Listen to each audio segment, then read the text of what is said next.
मैनपुरी में कमल मुरझाया, बीजेपी से ज्यादा टेंशन में माया। मैनपुरी के रण में जबरदस्त मुकाबले की बात कही जा रही थी। सपा के गढ़ में घुसकर बीजेपी ने विरासत की लड़ाई लड़ रही सपा को शिकस्त देने की चुनौती पेश कर दी थी, लेकिन 8 दिसंबर को आए डिंपल के तूफान में कमल पूरी तरह मुरझा गया। नेताजी अमर रहे, अमर रहे।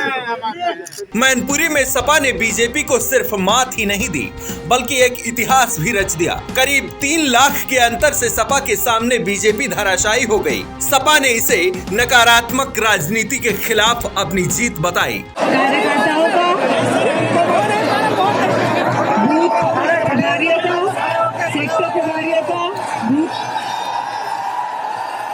सभी नेतागण जो इस चुनाव में समर्पित होकर लगे, मैनपुरी की जनता का, मैनपुरी लोकसभा क्षेत्र के सभी लोगों का जिन्होंने समाजवादी पार्टी का समर्थन किया है। और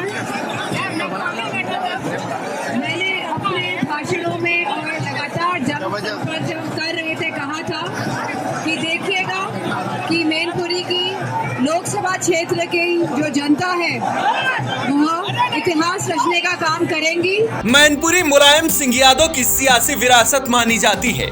ऐसे में उनके निधन के बाद सपा के पक्ष में रिकॉर्ड जनादेश का आना कोई चौंकाने वाली बात नहीं है। मैनपुरी की हार से बीजेपी भी उतनी चिंतित नहीं होगी, लेकिन समीकरणों के खेल ने बीएसपी सुप्रीमो मायावती की टेंशन जरूर बढ़ा दी है, क्योंकि मैनपुरी में माया की सोशल इंजीनियरिंग फेल हो गई है।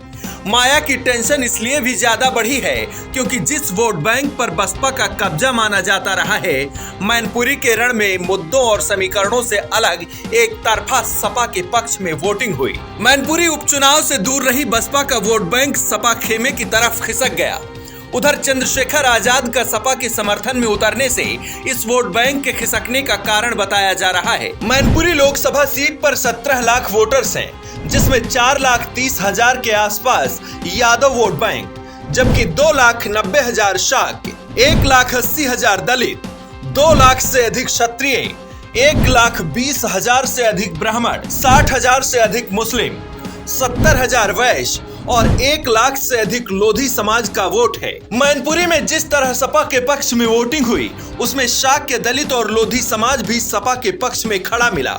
ऐसे में बीएसपी बीजेपी से ज्यादा टेंशन में है, क्योंकि रामपुर और मैनपुरी में पिछड़े समाज का सपा के साथ जुड़ना सीधा नुकसान बसपा का है, जिसे बीजेपी सपा के सामने बाधा की तरह खड़ा करती रही है। ब्यूरो रिपोर्ट, आज की खबर।